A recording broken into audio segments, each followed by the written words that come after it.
The morning mist clings to black waters like the ghosts of dead men, and Bjorn Ironside counts his losses with the methodical precision of a merchant tallying broken pottery. 7 ships. 7 proud, dragon-proud longships had left Norway's shores under his command just 3 days ago, their crews singing battle songs and their holds heavy with weapons and ambition. Now only 4 remain afloat, riding the grey swells like wounded seabirds too stubborn to die. The year is 892 after Christ, and once again the North Sea has claimed its tribute in Viking blood. From the deck of his flagship, a magnificent vessel that cost more to build than most men would see in 10 lifetimes, Bjorn watches the debris of disaster float past in the morning light. Shattered oars, their polished ash wood now split and useless. Empty shields, painted with the ravens and wolves of dead warriors, bobbing like colourful lily pads on a pond of sorrow. And worse, much worse, the bodies. His men row in grim silence, each pull of their surviving oars a rhythmic reminder of friends who will never again complain about bad ale or boast about women in distant ports. You can hear it in the creak of the oarlocks, that familiar sound every Viking knows as well as his own heartbeat. But today it sounds different. Today it sounds like a funeral dirge. The mathematics of disaster weigh heavy on Bjorn's mind. 3 ships gone means 90 men dead or missing. 90 fathers who will never return to their farms. 90 sets of hands that will never again guide a plough or swing a hammer. In a world where every able-bodied man represents the difference between prosperity and starvation, between expansion and retreat, these losses cut deeper than any sword wound. Think about that for a moment. We're talking about societies where losing 90 productive men could cripple an entire district for a generation. These weren't just warriors, they were farmers, craftsmen, traders. The backbone of Norse civilization, now feeding the fish somewhere beneath these cold, indifferent waves. But through the fog, through the floating graveyard of broken dreams and shattered wood, one ship moves differently.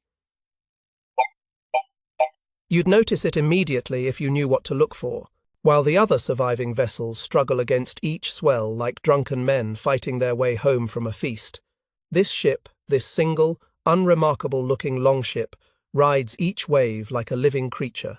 Its oars strike the water, not in the ragged, desperate rhythm of exhausted men, but in perfect unison. Strike, pull, lift, forward.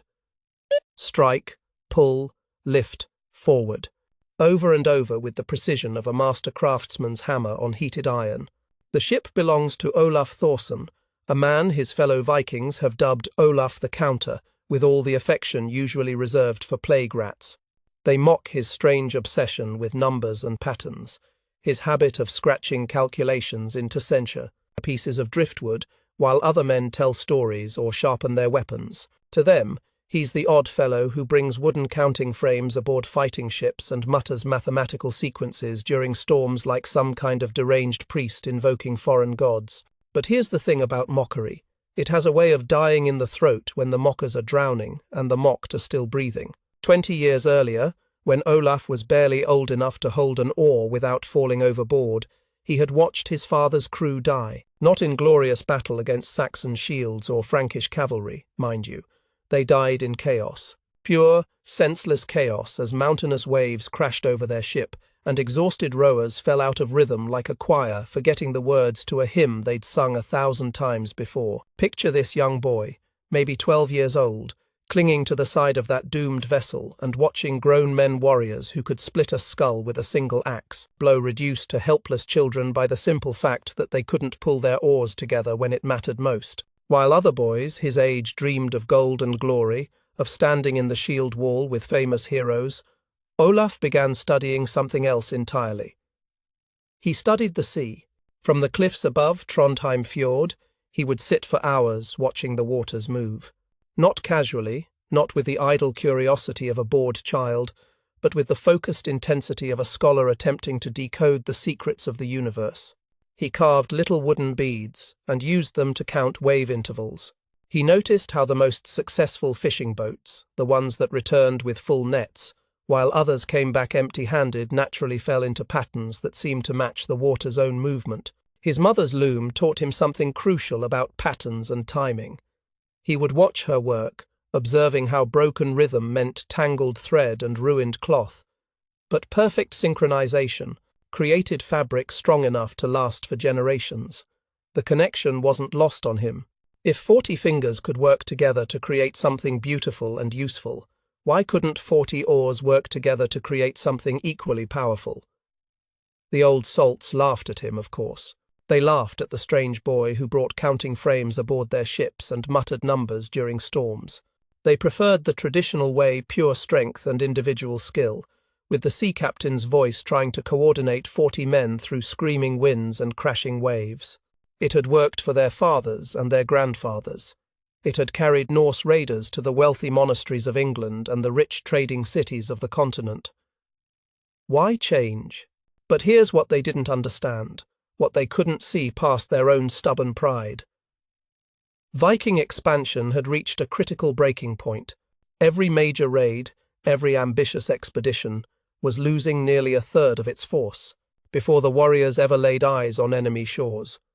Kings and jarls were watching their investments sink into cold waters faster than they could replace them. Let's talk numbers for a moment, because numbers tell a story that heroic poetry tends to gloss over. A single longship, one of those magnificent dragon-prowed vessels that could carry 40 warriors, cost the equivalent of 30 farms to build and outfit properly. 30 farms. That represents the labor of hundreds of people, the accumulated wealth of entire communities. When 10 ships were lost in a single expedition, that wasn't just a tactical setback. That was 300 farms worth of resources, vanishing beneath the waves like some kind of maritime offering to the gods of poor planning. The economics were strangling Viking ambitions. How could Norse kingdoms expand when their expeditions barely broke even? How could they finance conquest when half their investment capital was literally sinking into the ocean? The mathematics were brutal and unforgiving. If you lose 30% of your ships on the way to battle, you need to capture 30% more wealth just to break even. And that's before accounting for the human cost. Ah, the human cost. That's where the real tragedy lived. Widows filled every coastal village like flowers in a cemetery. Sons grew up learning that their fathers lay somewhere beneath grey waves, not fallen in glorious battle with swords in their hands and songs in their hearts, but simply drowned in transit. Anonymous victims of bad seamanship and worse luck. The skalds sang of heroes who died facing Saxon shields and Frankish spears. They composed elaborate verses about warriors who earned their place in Valhalla through acts of incredible courage. But they didn't sing about the thousands who simply disappeared between home and war, who vanished into the hungry sea without ever having the chance to prove their worth. Those men died without glory, without purpose, without even the cold comfort of knowing their deaths served some greater cause. And that's where we find ourselves on this grey morning in 892, watching Bjorn Ironside count his losses, while Olaf the Counter's ship cuts through the waves with an efficiency that seems almost supernatural. The old way is dying, literally drowning before their eyes. But something new is being born in its place, something that will change everything. Olaf's breakthrough comes during what should have been a routine trading voyage to the Orkneys in 895 after Christ. Picture this: a merchant expedition, not a raid. No glory to be won, no enemies to face. Just honest men trying to exchange Norse amber and iron for Scottish wool and silver. The kind of voyage that seasoned sailors consider as dangerous as a walk to the village well. But the sea, as any Viking worth his salt will tell you, doesn't give a damn about your expectations. A vicious storm catches Olaf's ship in open water between the Shetlands and Orkneys, the kind of tempest that turns the ocean into a living thing with teeth and claws. Waves the size of small mountains march across the water in endless procession, each one capable of swallowing a longship whole. The wind screams like a berserker in battle frenzy, driving salt spray into every man's eyes until they can barely see the oar in their own hands.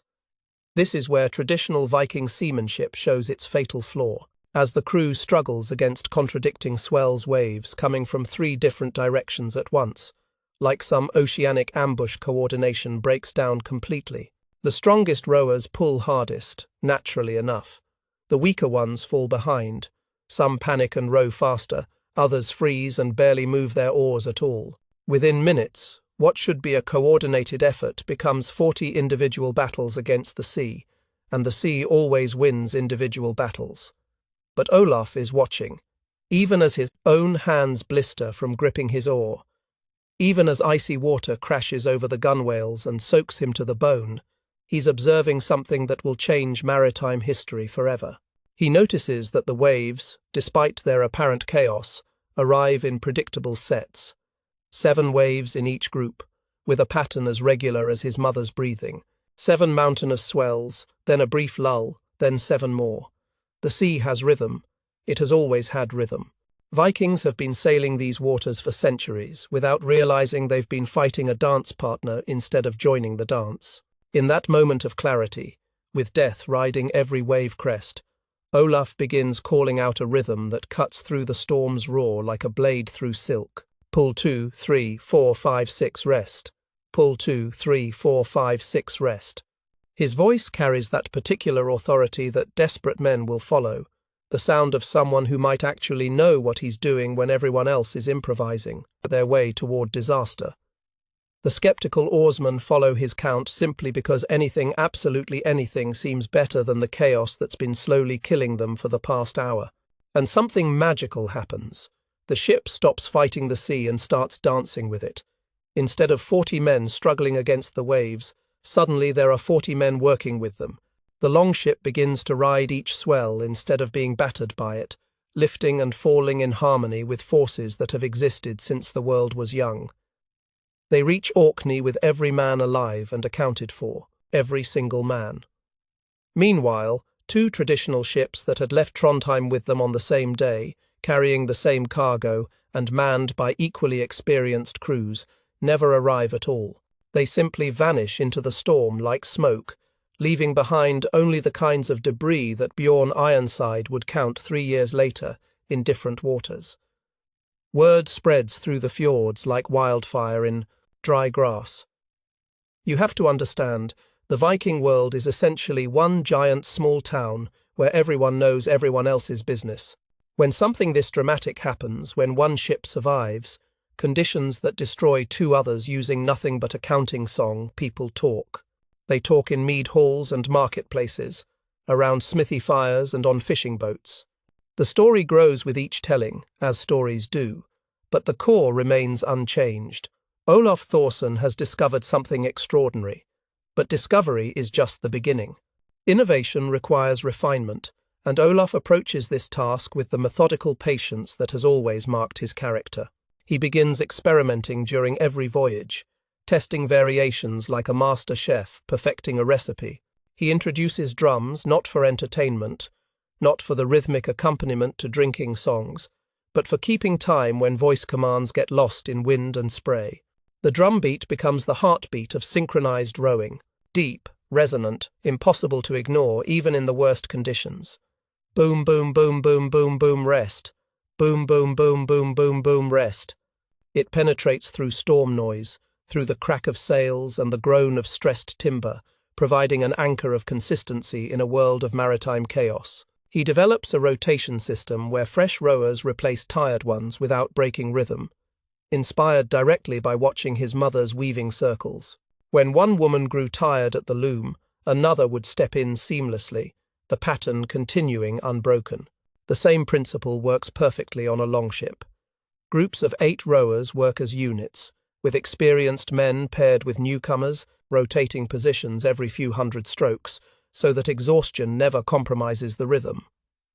The technical innovations seem simple in retrospect, but that's always true of revolutionary ideas. Painted marks on oar shafts ensure uniform depth, no more guessing, no more individual interpretation of how deep to sink the blade.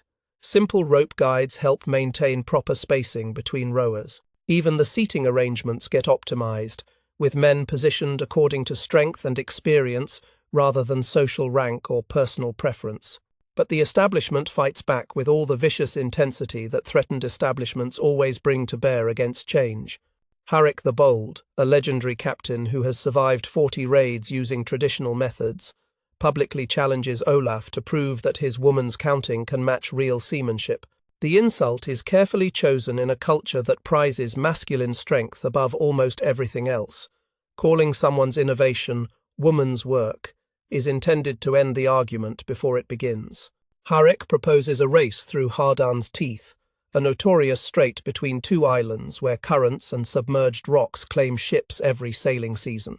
It's exactly the kind of challenge that traditional Viking culture produces: dangerous, dramatic, and designed to prove superiority through individual prowess rather than collective innovation.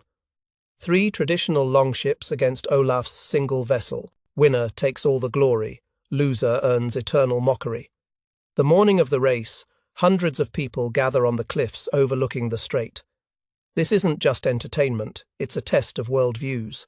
Will the old ways of individual strength and heroic improvisation triumph, or will this strange new method of mathematical precision prove its worth?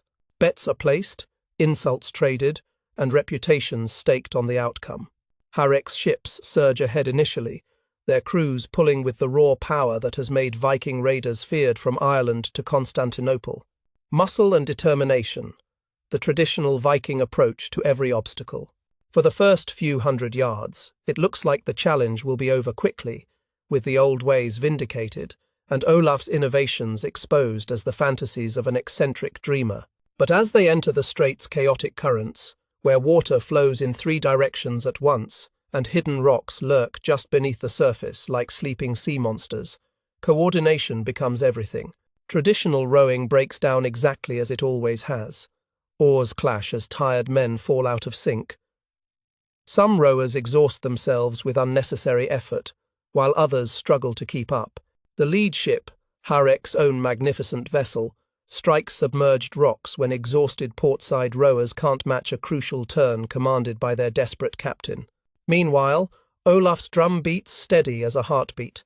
His crew navigates the treacherous waters like a single organism, 40 men thinking and moving as one. They read the water, adjust their rhythm to match changing conditions, and emerge from the strait 20 ship lengths ahead with every man still rowing strong, still perfectly synchronized, still ready for whatever challenge comes next. The victory converts Jarl Hakon of Trondheim immediately. He's a practical man who recognizes superior technology when he sees it demonstrated so dramatically. Within days, he orders all ships in his fleet to learn the new method, but resistance continues throughout the Norse world, because cultural change never happens without a fight. Traditional sea masters spread rumors that synchronized rowing offends Thor, that it makes men soft, that real Vikings need no counting songs to prove their courage. Anonymous threats appear carved in wood outside Olaf's home. His first converts face mockery in mead halls, called women and slaves for following mathematical patterns instead of trusting their individual strength and heroic instincts. The conflict reflects deeper tensions in Norse society, the eternal struggle between individual glory and collective success, between honoring ancestral ways and embracing innovation that might give your enemies an advantage. Some jarls quietly adopt the method while publicly condemning it, hedging their bets like cautious gamblers. Others resist completely, preferring to lose ships rather than lose face. But the sea doesn't care about politics or pride. It only cares about results, and the results are becoming impossible to ignore. The true test arrives with the great assault on Paris in 911 after Christ. And when I say great, I mean it in every sense that word can carry. King Rollo, yes, that Rollo, the one who will eventually become the first Duke of Normandy and change the course of European history, assembles the largest Viking fleet anyone has ever seen. We're talking about over 200 ships carrying 8,000 warriors.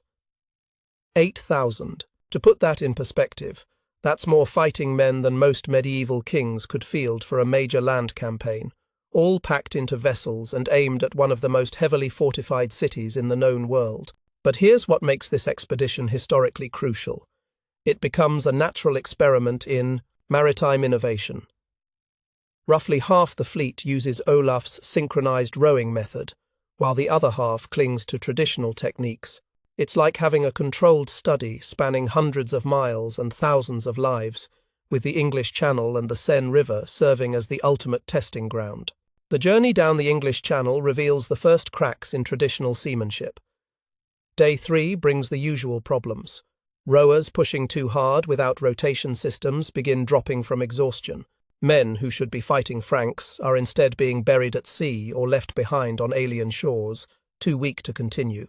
Ships collide in fog when crews can't maintain proper formation.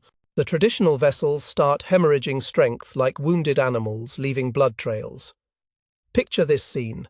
Morning after morning, Rollo watches his traditional ships falling behind the synchronized ones. It's not dramatic at first, just a gradual separation that grows wider each day. But by the time the massive fleet begins its journey up the Seine River toward Paris, the difference has become impossible to ignore. Traditional ships have lost 40% of their rowing strength. 40%. Meanwhile, Olaf's synchronized ships arrive with 90% of their crews intact, fresh, coordinated, ready for battle instead of depleted by the simple act of getting there. The Franks, bless their strategic hearts, have prepared their defense based on centuries of experience fighting Vikings. They expect to face a weakened force, their entire strategy built on the reliable assumption that Norse expeditions always arrive significantly diminished by maritime losses. It's like preparing to fight an army while knowing that a third of the soldiers will be too tired to hold their shields properly. Instead, they watch in growing horror as coordinated Viking ships execute complex river maneuvers that should be impossible for vessels of that size. The Seine River isn't some placid stream. It's a challenging waterway with currents, shallows, and obstacles that have been claiming ships since Roman times. But these Viking vessels maintain perfect spacing while navigating upstream, their crews rotating fresh rowers to maintain relentless speed against the current. The psychological impact proves as devastating as the tactical advantage. Imagine being a Frankish defender on the walls of Paris, watching this unprecedented display of naval coordination. Drum beats echo across the water like synchronized thunder, an alien sound that speaks of discipline and planning rather than the chaotic individual heroism the Franks are used to facing. These aren't the disorganized raiders of previous generations. This is something new, something that seems to combine Viking ferocity with Roman organization. Paris falls not to berserker fury but to mathematical precision. The coordinated approach to river navigation allows the Vikings to position their forces exactly where they want them, when they want them there. Traditional Viking tactics relied heavily on overwhelming initial assault. Strike hard, strike fast, and hope the defenders break before your own forces exhaust themselves. But synchronized rowing provides something Vikings have never had before: sustainability. The ability to maintain pressure, to keep fighting when traditional approaches would force retreat. The ripple effects spread across the Norse world faster than news of any single victory ever has. This isn't just about one successful raid, it's proof of concept for an entirely new way of conducting maritime warfare. Success breeds imitation in any culture, but in the competitive world of Viking jarls and kings, superior military technology spreads with the urgency of wildfire. The method spreads through practical demonstration rather than written instruction, because we're talking about a largely oral culture where knowledge passes from master to student through hands-on experience. Experienced crews teach newcomers during trading voyages. Young men learn the drum beats and counting songs alongside traditional seamanship skills. The knowledge embeds itself in the culture through repetition and results. Women develop specialized counting songs that children learn from infancy, preparing future generations for synchronized rowing before they're old enough to understand what they're learning. It's brilliant, really using the same cultural mechanisms that preserve epic poetry and genealogies to transmit technical innovation. The songs serve dual purposes. They're entertaining enough for children to remember, but mathematically precise enough to maintain proper rowing rhythm under combat conditions. Specialized drums begin appearing in every shipyard, crafted by artisans, who understand that these aren't mere musical instruments, but precision tools for coordinating human effort. The drums develop their own technical specifications, size and materials, chosen for sound penetration, mounting systems designed to remain functional in rough seas, even backup drums in case the primary instrument gets damaged during battle. A new professional class emerges: the wave readers. These are men trained specifically to identify sea patterns and call rhythms appropriate to changing conditions. It's not enough to simply count beats. A skilled wave reader can read approaching weather in the pattern of swells, adjust rowing tempo to match shifting currents, and coordinate complex maneuvers that require split-second timing. They become as essential to Viking expeditions as navigators or weapon masters. By 920 after Christ, variations of Olaf's system guide Norse ships from Iceland to Constantinople. Think about the geographic scope of that transformation. We're talking about maritime routes spanning thousands of miles, from the frigid waters of the North Atlantic to the warm currents of the Mediterranean. Different seas, weather patterns, different challenges, but all united by the basic principle of synchronized effort. The economic transformation follows inevitably, because maritime efficiency translates directly into commercial advantage. Merchants quickly calculate that synchronized rowing cuts journey times by 20%, while reducing cargo losses by 80%. 20% faster delivery means beating competitors to market. 80% fewer losses means dramatically higher profit margins. Trade routes previously considered too dangerous because the risk of losing entire ships made them economically unviable suddenly become profitable ventures. The influx of wealth funds, larger expeditions, better ships, and permanent settlements. It's a positive feedback loop. Better seamanship generates more wealth, which funds better ships and larger crews, which enables even more ambitious voyages. The Norse begin thinking beyond simple raiding toward actual colonization, because they can now reliably transport and supply permanent settlements. This economic revolution enables the great age of Viking expansion. When Leif Erikson sails to Vinland, when Norwegian farmers colonize Iceland and Greenland, when Swedish traders establish the route to Constantinople that will make them wealthy beyond imagination. All of this becomes possible because ships can reliably reach their destinations with most of their crews intact. But perhaps the most profound change is psychological. Vikings stop seeing the sea as an enemy to conquer through individual heroism and start viewing it as a partner in an elaborate dance. This philosophical shift appears everywhere in artwork, where ordered wave patterns replace chaotic sea monsters on shield designs and jewelry. In poetry, where skalds begin celebrating collective achievement alongside individual prowess. In shipbuilding, where vessels are designed for coordination rather than just speed and intimidation. The transformation cuts deeper than technique or technology. It represents a fundamental shift in how an entire civilization approaches the relationship between individual strength and collective success. For a culture built on personal glory and heroic achievement, embracing synchronized effort represents nothing less than a revolution in values. And it all started with one man counting waves while others told stories. One oddball who wondered if maybe, just maybe, there might be a better way than dying for no reason in the middle of the ocean. Olaf Thorson dies at sea in 923 after Christ, but not as he lived. There's no storm to claim him, no battle to bring the kind of glory that skalds celebrate in mead halls. Simple fever takes the wave walker during what should have been a calm crossing to Iceland, the kind of routine voyage that his innovations had made as safe as travelling from one village to another. But even in death, Olaf's influence shapes the moment. His crew maintains perfect rhythm as their teacher slips away, the drums beating his life's work while he draws his final breath beneath grey skies. They bury him at sea in the old way, wrapped in sailcloth with his weapons and personal treasures, committed to the depths that had been both his greatest challenge and his ultimate triumph. But they add something new to the ancient ritual. 40 oars striking the water in perfect unison as farewell, a sound like coordinated thunder echoing across the waves. The skalds compose laments for him, but these aren't typical death songs celebrating battlefield heroics or legendary raids. Instead, they become teaching songs that preserve his methods through generations. The poetry serves dual purposes, honoring the dead while transmitting technical knowledge to the living. Children learn Olaf's counting rhythms through verses about his life, embedding maritime innovation so deeply in Norse culture that it becomes as natural as breathing. His innovations transform Viking civilization permanently, but the changes run deeper than mere technique.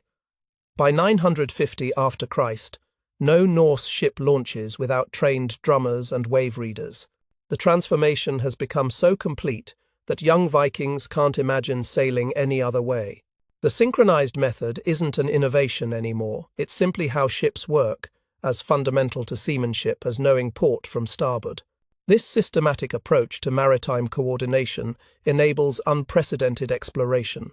When ships arrive at their destinations with enough survivors to establish real colonies rather than just raiding camps, the entire dynamic of Viking expansion changes. Greenland becomes more than just a name on maps drawn by ambitious explorers.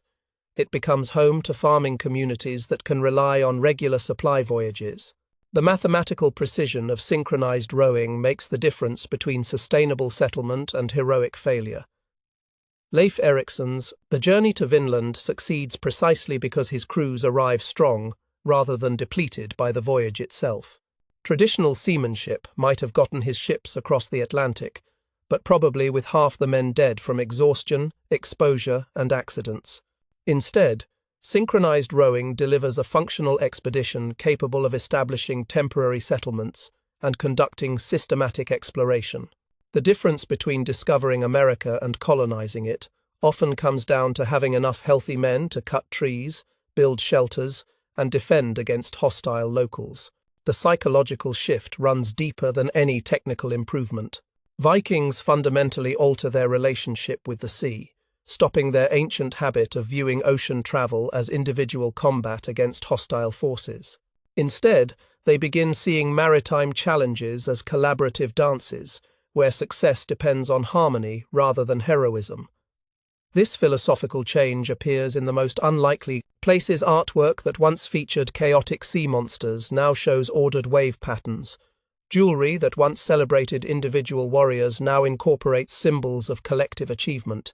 The transformation spreads far beyond Scandinavia through the complex network of trade, conquest, and cultural exchange that defines medieval Europe. Italian merchants studying in Constantinople learn Norse rowing techniques from Varangian guards who serve the Byzantine emperor. These Italians carry the knowledge home, where it influences the development of Mediterranean galley warfare. The Hanseatic League, that powerful confederation of trading cities, adopts synchronized methods for their merchant cogs plying Baltic routes. Even English shipbuilders, initially learning these techniques from conquered Danelaw territories, begin incorporating rotation systems and timing methods into their own vessels. The irony is delicious.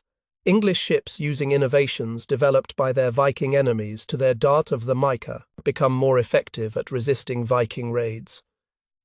Military technology has always crossed cultural boundaries through exactly this kind of practical adoption.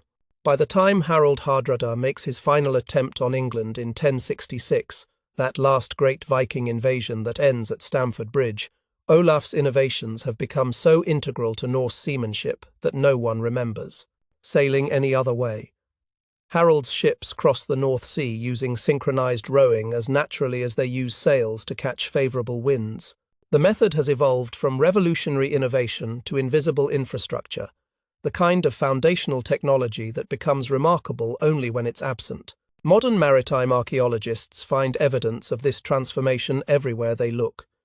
Specialized drum fixtures appear in ship remains scattered across museum collections. Counting tokens turn up in sailor graves from Iceland to Kiev. Rune stones describe wave patterns and timing methods with the Kiev technical precision of instruction manuals. The archaeological record tells a story of systematic change that touched every aspect of Norse maritime culture, but the most revealing evidence comes from the numbers themselves, carved in wood and stone and preserved in the mathematical poetry of medieval chronicles. Before Olaf's innovations, major Viking voyages routinely lost 30% of their ships to maritime accidents, weather, and navigational failures. After widespread adoption of synchronized rowing, those losses dropped to 6%. 6%. That represents an 8-fold improvement in survival rates, the kind of mathematical transformation that reshapes the possibilities of an entire civilization. Think about what that improvement means when multiplied across thousands of voyages over several centuries. Ships that once carried 40 warriors but delivered only 28 survivors now effectively transport 40 fighting men to their intended destinations. Multiply that advantage across fleets of dozens or hundreds of vessels, and the mathematical foundation of empire becomes clear. The Vikings didn't conquer through superior weapons or fiercer individual warriors, though they certainly possessed both. They conquered because Olaf Thorson learned to count waves and taught others to row as one. They succeeded because one odd man with an obsession for patterns convinced an entire civilization to trade individual heroism for collective precision. The revolution touched every aspect of Norse expansion, from the terror raids that paralyzed coastal Europe to the trading networks that connected Greenland with Constantinople. When Swedish merchants established the river routes that brought them wealth beyond imagination, when Norwegian farmers made permanent homes in Iceland's harsh landscape, when Danish kings carved out kingdoms in England and France, all of this became possible because ships could reliably transport people and supplies, rather than serving as floating monuments to maritime incompetence. The final irony of Olaf's legacy lies in its invisibility. Revolutionary innovations, once adopted, disappear into the infrastructure of daily life. Medieval chroniclers mention synchronized rowing methods with the casual assumption that readers will understand the references, the same way modern writers mention automobiles without explaining internal combustion engines. The transformation became so complete that it stopped being remarkable. By the late medieval period, when Norse expansion had run its course and Scandinavian kingdoms were becoming integrated into broader European political systems, synchronized rowing had spread throughout the maritime cultures of Northern Europe. Italian galleys, English cogs, Hanseatic traders, even the war galleys of Mediterranean powers all incorporated elements descended from techniques developed by a strange Viking who counted waves while others told stories. The ultimate measure of any innovation isn't its immediate dramatic impact, but its long-term integration into human civilization. Olaf's methods didn't just enable Viking expansion. They became part of the foundation for all subsequent maritime development in northern European waters. When Portuguese explorers began their systematic exploration of African coasts, when Spanish expeditions crossed the Atlantic to reach the Americas, when Dutch merchants established global trading networks, they built on maritime techniques that traced back to a Norse oddball who wondered if there might be a better way to row. The lesson transcends its historical moment. In every generation, in every field of human endeavor, there are Olaf Thorson's individuals who see patterns that others miss, who question assumptions that others accept, who imagine improvements that others consider impossible. Usually, they face mockery from establishments invested in traditional methods. Usually, they must prove their innovations through dramatic demonstration rather than theoretical argument. But sometimes, just sometimes, they change everything. Sometimes one person's obsession with counting waves becomes the foundation for an empire, and the ripples of that change spread across centuries and continents until they become invisible parts of the infrastructure that supports human civilization. Olaf Thorson never lived to see his methods enable the discovery of America or influence the development of global maritime trade.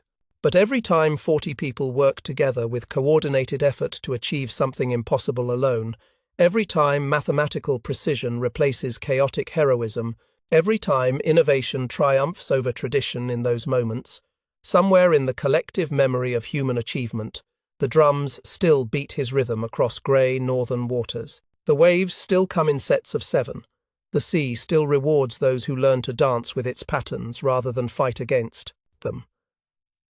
And somewhere beneath cold waters, in a grave unmarked by any monument except the endless motion of synchronized oars, lies the man who taught an entire civilization that the most revolutionary act isn't individual heroism, but collective precision. His legacy was carved not in stone but in water, not in individual monuments, but in the coordinated efforts of countless people who learned to move together toward impossible goals. And like all the most profound innovations, It became so successful that it disappeared, absorbed into the fundamental assumptions of how human beings organize themselves to cross dangerous waters and reach distant shores. The revolution began with one man counting waves. It ended with the transformation of maritime civilization itself, and the drumbeat echoes still.